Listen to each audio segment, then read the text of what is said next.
এবং গ্রামের কন্ডিশন দেখলে যে কেউ অবাক হয়ে যাবে। এই ভিডিওটা পুরোপুরি দেখতে থাকুন। পাহাড়ি অঞ্চলের একটা গ্রাম দেখায় আপনাদেরকে। গ্রামের ম্যাক্সিমাম বাড়িগুলো কিন্তু পাকা বাড়ি, তবে গ্রামের যে কন্ডিশন দেখুন, নিচে একটা বড় গর্ত, উপরে গ্রাম, তারপরে দেখুন একদম নদীর মাঝখানে একটা পরিবার বাস করে। তাদের জন্য এখানে সকল রকম সুযোগ সুবিধা রয়েছে, নৌকাতে যাতায়াত করতে হয় তাদের। আর এখানে জমি আছে, বিল্ডিং আছে, এখানে কারেন্টের ব্যবস্থা রয়েছে, সবকিছু রয়েছে। তারপরে দেখুন একটা প্রকল্প, দেখুন এখানে প্রতিটি বাড়ি একই ডিজাইনের করা হয়েছে, বাট কোনো একটা কারণবশত এখানে থাকার পারমিশন দেওয়া হয় না, যে কারণে এইভাবেই পরিত্যক্ত হয়ে পড়ে আছে এত সম্পদ। প্রতিটি বাড়ির একই রকম ডিজাইন, রাস্তাও রয়েছে। তারপরে দেখুন এই ব্যক্তির চিন্তা ভাবনা, কোথায় এসে সে বাড়ি করেছে, একদম পাহাড়ের ভেতরে ওইখানে একটা বাড়ি। এখানে আবার ফসল দেখা যাচ্ছে, সে কিন্তু এখানে কন্টিনিউ বসবাসও করে। তারপরে এইখানে একটা বাড়ি রয়েছে ঠিক রাস্তার মাঝখানে, কিন্তু তাকে এখান থেকে উচ্ছেদ করা হয়নি সরকারের পক্ষ থেকে।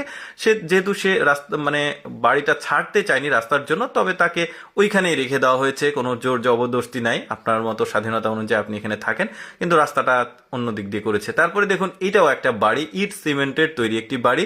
যে কেউ দেখে ভাববে না এটা তো একটা শিপ বা একটা পানি জাহাজ, বাট না, পুরোটাই ইট সিমেন্টের বাড়ি, একদম নদীর ঠিক মাঝখানে এসে করেছে।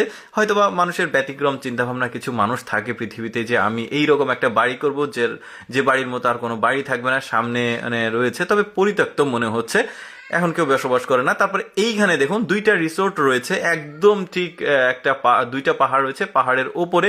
আর এইখানে ভ্রমণ পিপাসু যে মানুষ রয়েছে, প্রাকৃতিক সৌন্দর্য উপভোগ করার জন্য এসে ওইখানে রাত্রি যাপন করে। তবে আমার কাছে বেশ এক্সেপশনালি মনে হয়েছে এই জায়গাটা, দেখেছেন উপর থেকে বেশ চমৎকার লাগছে। এই বাড়ির মালিকের চিন্তা ভাবনা দেখুন, এক একভাবে একটি বাড়ি করেছে, চারদিক দিয়ে এই যে দেয়াল দেওয়া হয়েছে, মাঝখানে একটা সুন্দর একটা বাড়ি করেছে। তবে রাস্তাটাও দেখুন একদম খাড়া আঁকা বাঁকা হয়ে উপরের দিকে উঠে গেছে, আশেপাশে কোনো বাড়ি নাই, একা এসে বসবাস করে। তারপর এইখানে একটা বাড়ি রয়েছে, দেখুন একদম পাহাড়ের উপরে, আশেপাশে গহীন জঙ্গল, অন্য কোনো বাড়ি নাই। এই বাড়িতে এই যে মানুষটাকে দেখা যাচ্ছে, উনি বসবাস করে এখানে, পাহাড়ি চাষাবাদ করে সে। দেখেছেন, আপনাকে যদি থাকতে দেওয়া হয় কি অবস্থা হবে। তারপরে এইখানে একটা এক্সেপশনাল এরিয়া রয়েছে। বাড়ি দেখুন, বাড়িগুলো এখানে কয়েকটা বাড়ি রয়েছে। বাড়ির যে স্ট্রাকচার গুলো দেখেছেন, ওপর দিয়ে রাস্তা, সাধারণত বাড়ির তো আশেপাশে দিয়ে রাস্তা হয়, আর ওরা ওপর দিয়ে যাতায়াত করে, বেশ এক্সেপশনাল চিন্তা ভাবনা। এখানে একটা বাড়ি দেখা যাচ্ছে, দেখুন একদম পাহাড়ের ভেতরে বাড়িটা, সামনে একটা দেয়াল করেছে, আর গাড়ি আসারও ব্যবস্থা রয়েছে ওই পাশ দিয়ে, ওই রাস্তা রয়েছে। দেখেছেন কি দারুণ, মানুষের চিন্তা ভাবনা, একদম পাহাড়টার ভেতর দিয়ে কেটে ভেতরে বাড়ির থাকার ব্যবস্থা রয়েছে।